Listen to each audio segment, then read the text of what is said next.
नमस्कार, वणक्कम, सत श्री अकाल। कैसे हैं प्रभु? कुछ एक विराम के बाद, छोटे से ब्रेक के बाद और बहुत सारी और चीज़ों के बाद फाइनली मेरे वीडियोस आपके लिए हाजिर हैं।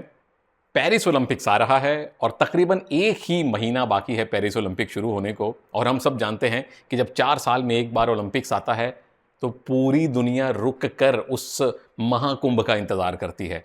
और पिछले कई सालों से हम भारतीय भी उस इन ओलंपिक्स का बहुत बेसब्री से इंतज़ार कर रहे हैं, क्योंकि पिछले कई ओलंपिक से जो काम राठौड़ साहब ने, लिएंडर पेस ने, वो 96 और 2000 में कर्णम मल्लेश्वरी, फिर राठौड़ साहब, वो सिलसिला शुरू हुआ था मेडल्स लाने का, वो अब लगातार चल रहा है। और ओलंपिक्स दर ओलंपिक्स हमारे भारत के ओलंपिक मेडल्स की संख्या में इजाफा हो रहा है। और एक दो नहीं, अब बहुत सारे खेलों में भारतीय खिलाड़ी ओलंपिक का मेडल जीतने की दावेदारी पेश करते हैं।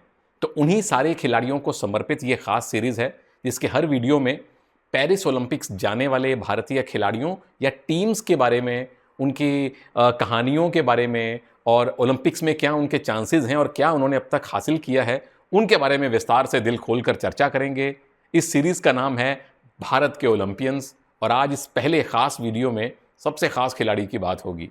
नाम है नीरज चोपड़ा। अब नीरज चोपड़ा के बारे में आप सब जानते हैं, पहले भारतीय खिलाड़ी बने जिन्होंने ओलंपिक में ट्रैक एंड फील्ड में गोल्ड मेडल जीता हो। हम सब जानते हैं कि वो पानीपत, हरियाणा से बिलोंग करते हैं। कई उनकी कहानियां आप जानते हैं। कुछ एक चीज़ों पे मैं प्रकाश डालने की कोशिश करूंगा, कुछ एक कहानियां आपको रिवाइज भी करवाऊंगा। अब नीरज जब छोटे थे तो फिर जैसे पंजाब हरियाणा के बच्चे होते हैं, आराम से मस्ती से खाते पीते थे, तो वज़न काफ़ी बढ़ गया था उनका, मेरी तरह। अब मेरे जैसे बच्चे तो जिम जाने से घबराते हैं।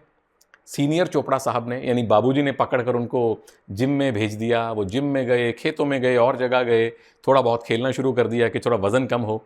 फिर एक दो जगह देखा कि बच्चे भाला फेंक रहे थे, तो वो पहला प्यार था, वो लव एट फर्स्ट साइट था नीरज का भाले के साथ, जेवलिन के साथ। जब पहली बार नीरज ने बिना किसी ट्रेनिंग के भाला किसी भी स्तर पे फेंका था तो वो 40 मीटर दूर गया था।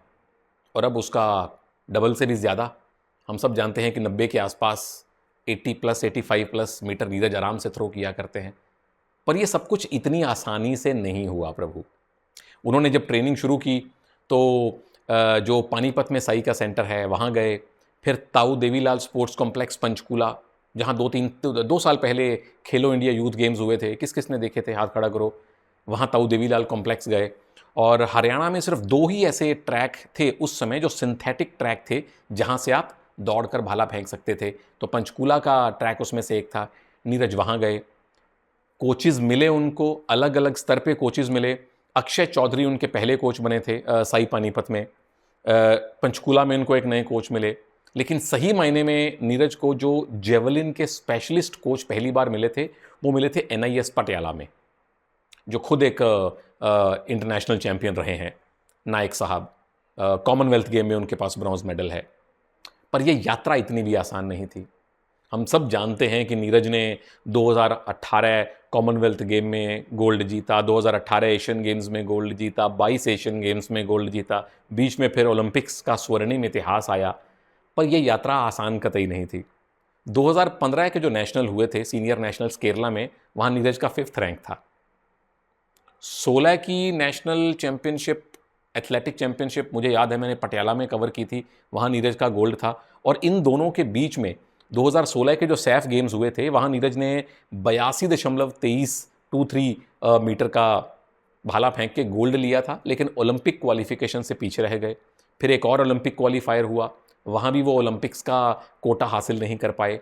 2016 रियो ओलंपिक्स में नीरज क्वालिफाई भी नहीं कर पाए थे। कहानी आगे बढ़ती है। 2016 वो NIS पटियाला छोड़कर साई सेंटर बेंगलुरु चले जाते हैं ताकि ट्रेनिंग थोड़ी और बेहतर हो सके। उसका रिजल्ट उनको मिलता है 2017 की एशियन एथलेटिक चैंपियनशिप में, जो हुई थी भुवनेश्वर में। वहाँ उनको मिलता है गोल्ड। कहानी में ट्विस्ट आ गया, सब कुछ हंकी डोरी नहीं हुआ। कुछ समय बाद उनको शायद डायमंड लीग या किसी और डायमंड लीग में वो भाग ले रहे थे, अपने पहले अटेम्प्ट में ही ग्रोइन में इंजरी आ गई। कहानी में एक और ट्विस्ट आता है। फिर वो वापस फिटनेस हासिल करते हैं, फिर वो ट्रेन करते हैं। फिर 2018 आता है। 2016 में एशियन एथलेटिक चैंपियनशिप गोल्ड, उसके बाद उनकी ग्रोइन की इंजरी 2017 में। 18 में फिर उनकी वापसी हुई, कॉमनवेल्थ गेम्स जो गोल्ड कोस्ट ऑस्ट्रेलिया में हुए थे, फिर 2018 के एशियन गेम्स जो जकार्ता और पैलम्बांग यानी इंडोनेशिया में हुए थे, वहाँ उन्होंने 2 गोल्ड मेडल जीते बैक टू बैक कुछ ही महीनों के अंतराल में। और मेरा सौभाग्य था, मेरी खुशकिस्मती थी कि इन दोनों इवेंट्स को मैं एज अ कमेंटेटर कवर कर रहा था। और वहाँ पहली बार दुनिया को पता चला, भारत को बड़े लेवल पर पता चला कि नीरज चोपड़ा नाम का एक जेवलिन थ्रोअर है जो एशियन और कॉमनवेल्थ लेवल पे भारत को पहले पहले गोल्ड दिलवा रहा है। इन पे आपको नज़र रखनी चाहिए। पर इससे पहले भी नीरज ने एक रिकॉर्ड हासिल किया था। 2017 की अंडर 20 जो वर्ल्ड जूनियर चैंपियनशिप थी, उसमें वो गोल्ड लेकर आए थे। लेकिन जूनियर स्तर में और एशियन स्तर की जो खबरें बनती हैं, जो सुर्खियां बनती हैं, उसमें फ़र्क है। 2018 का साल नीरज के लिए निर्णायक था, जब कॉमनवेल्थ गेम का गोल्ड मिला, एशियन गेम्स का गोल्ड मिला, तो भारत को पता चला कि ये खिलाड़ी आपके लिए भविष्य में कुछ कर सकता है। फिर आए ओलंपिक्स, टोक्यो ओलंपिक्स, जो 1 साल देरी से 2021 में हुए। वहाँ नीरज ने गोल्ड जीता और उसके बाद तो खैर कौन है जो अब नीरज चोपड़ा को नहीं जानता। मेरी खुशकिस्मती थी कि उन ओलंपिक्स के बाद जो बहुत सारे सम्मान समारोह हो रहे थे, पुरस्कार वितरण समारोह हो रहे थे, अलग अलग राज्य और अलग अलग संस्थाएं खिलाड़ियों को सम्मानित कर रही थी, उसमें यूपी सरकार की तरफ से जो बहुत भव्य बड़ा सम्मान समारोह आयोजित किया गया था हमारे खिलाड़ियों के लिए, उसमें एंकरिंग करने का सौभाग्य मुझे मिला था। मंच संचालन मैंने किया था और उसका एक वीडियो मैंने सहेज के रखा है, क्योंकि एक एक करके वहाँ मैं सारे ओलंपियंस को बुला रहा था। सीएम साहब और जो दूसरे डिग्नेटरीज थे वो खिलाड़ियों को सम्मानित कर रहे थे। उसमें हॉकी टीम भी थी, उसमें हमारे बॉक्सर भी थे, उसमें हमारे शूटर भी थे, उसमें हमारे रेसलर भी थे, उसमें नीरज चोपड़ा भी थे, उसमें सिंधु भी थी। और मेरे से ऐसे पीछे बस कुछ ही फीट, कुछ ही मीटर की दूरी पे ये सब लोग बैठे हुए थे। तो मेरे लिए वो बड़ा एक ज़बरदस्त फ़ैन बॉय मोमेंट था। तो ये वीडियो मैंने आपके लिए सहेज के रखा है, जो मैंने उस रिकॉर्डिंग में से निकाला है, जब मैंने नीरज को स्टेज पे इनवाइट किया कि सीएम साहब उनको सम्मानित करें। देखिए ज़रा। जब टोक्यो ओलंपिक्स का आखिरी दिन था दोस्तों, जो भारत की पार्टिसिपेशन का, उसमें सबसे पहले तो बजरंग ने कांस्य मेडल हमको दिलवाया। उसके बाद एक और इवेंट बाकी था, हम लोग कमेंट्री में थे और अचानक से हमारे सोशल मीडिया पर एक कविता की 4 पंक्तियां कम से कम हजारों लोगों ने भेजी, ट्विटर पे भी, व्हाट्सएप पे भी। वो आपको सुनाता हूं, आप समझ जाएंगे कि अगले मेहमान कौन है। दोनों तरफ लिखा हो भारत, सिक्का वही उछाला जाए, तू भी है राणा का वंशज, फेंक जहां तक भाला जाए। भारत के सुपुत्र, पहला गोल्ड मेडल एथलेटिक्स में ओलंपिक का जिन्होंने जितवाया, नीरज चोपड़ा। इसके अलावा नीरज से जुड़ी हुई रोचक कहानियां क्या हैं। कॉलेज में उनको निकनेम मिला था सरपंच। क्यों मिला था? अब चूंकि वो हमारी तरह एक सिंपल साधारण देसी परिवार से आते हैं, पिताजी ने कुर्ता उनको गिफ्ट किया और वो नया नया कुर्ता पहन के कॉलेज चले गए और कॉलेज वालों ने कहा, अरे भाई ये तो सरपंच लागन लाग रहा है। तो कॉलेज में उनको सरपंच कहने लगे। कॉलेज वो पहले गए DAV college Chandigarh, sector 11 mount view hotel के सामने। उसके बाद फर्दर एजुकेशन के लिए वो गए एलपीयू, लवली प्रोफेशनल यूनिवर्सिटी, जो पंजाब में है, फगवाड़ा जलंधर हाईवे NH1 पे आप जाएंगे तो आपको रास्ते में मिल जाएगी। नीरज एम्प्लॉयड हैं भारतीय आर्मी के साथ। सर्विसेज आप सब जानते हैं कि चाहे कबड्डी हो, चाहे एथलेटिक्स हो और बहुत सारे खेल हों, सर्विसेज में बहुत सारे खिलाड़ी जुड़े होते हैं। नीरज को नायब सूबेदार बनाया गया था, लेकिन जब उन्होंने इतने सारे मेडल ले लिए तो आउट ऑफ टर्न प्रमोशन देके सर्विसेज ने, आर्मी ने उनको सूबेदार का पद फिलहाल दिया हुआ है। विशिष्ट सेवा मेडल उनको मिला है, सेवा मेडल उनको मिला है, बहुत सारे मेडल उनको भारतीय आर्मी ने दिए हुए हैं। मेडल से मुझे याद आया, पहले जो भारतीय एथलेटिक संघ है उन्होंने इनका नाम आगे प्रेषित किया था भारत सरकार को कि इनको ध्यानचंद खेल रत्न अवार्ड दिया जाए। वो नहीं मिला। सबसे पहले मिला अर्जुन पुरस्कार। उसके बाद खैर जब वो ओलंपिक जीत कर आए तो फिर उनको खेल रत्न पुरस्कार भी मिला। उसके बाद राष्ट्रपति साहब ने, रामनाथ कोविंद साहब ने उनको पद्मश्री से भी सम्मानित किया।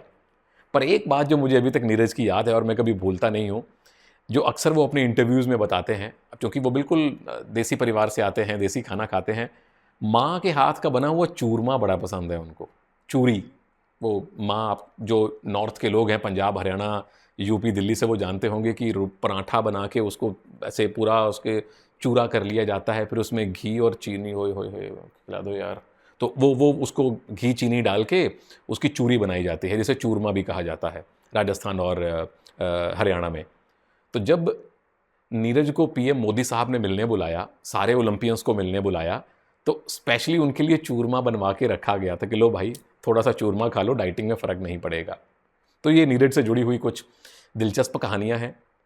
जो उन्होंने मेडल जीते हैं वो आप सबको पता है, जो नहीं जीते वो भी मैं बता देता हूं। सबसे बड़ा मेडल हम सब ने टोक्यो में देख लिया। 2023 की वर्ल्ड एथलेटिक चैंपियनशिप में उन्होंने गोल्ड मेडल जीता है। डायमंड लीग बहुत प्रतिष्ठित प्रतियोगिता होती है, 2022 वहाँ वो प्रथम रहे थे। एशियन गेम्स 2018, 2022 लगातार 2 गोल्ड मेडल उनके पास हैं।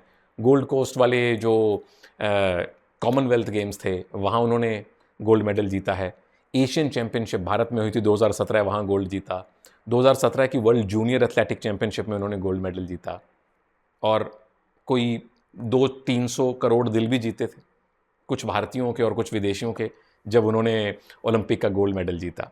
तो ये नीरज से जुड़ी हुई कहानियाँ हैं और पूरे भारत को उम्मीद है कि जो कारनामा, जो करिश्मा उन्होंने टोक्यो में किया था उसको वो पेरिस में दोहरा सकते हैं। बस एक शायद नीरज के मन में ज़रूर बात होगी कि जब पेरिस का गोल्ड मेडल आए प्रभु, तो वो भाला 90 मीटर दूर जाए। वो एक जो साइकोलॉजिकल बैरियर है वो उस गोल्ड मेडल के साथ अगर टूटता है तो फिर उस गोल्ड मेडल का मज़ा दोगुना हो जाएगा। तो ये थे भारत के ओलंपियन सीरीज़ के हमारे पहले चैंपियन, पहले सुपरस्टार नीरज चोपड़ा। कोशिश करूंगा अगर उनसे बातचीत हो जाए, अगर इतनी व्यस्त ट्रेनिंग में से वो 2 मिनट निकाल कर आप लोगों से बात कर पाएँ, कोशिश करूंगा उनसे बात करवाने की। नहीं तो इन वीडियोस को एंजॉय कीजिए और आने वाले वीडियोस में भारत के और बहुत सारे चैंपियन बेटों और बेटियों की बात करूंगा, पेरिस जाने वाले हमारे ओलंपियंस की बात करूंगा। और कमेंट्स में ज़रूर बताइए कि कौन से खिलाड़ियों के बारे में आप जल्दी और ज़्यादा सुनना चाहेंगे और क्या सुनना चाहेंगे, कमेंट्स में ज़रूर बताइएगा। इजाज़त दीजिए, नमस्कार, जय हिंद।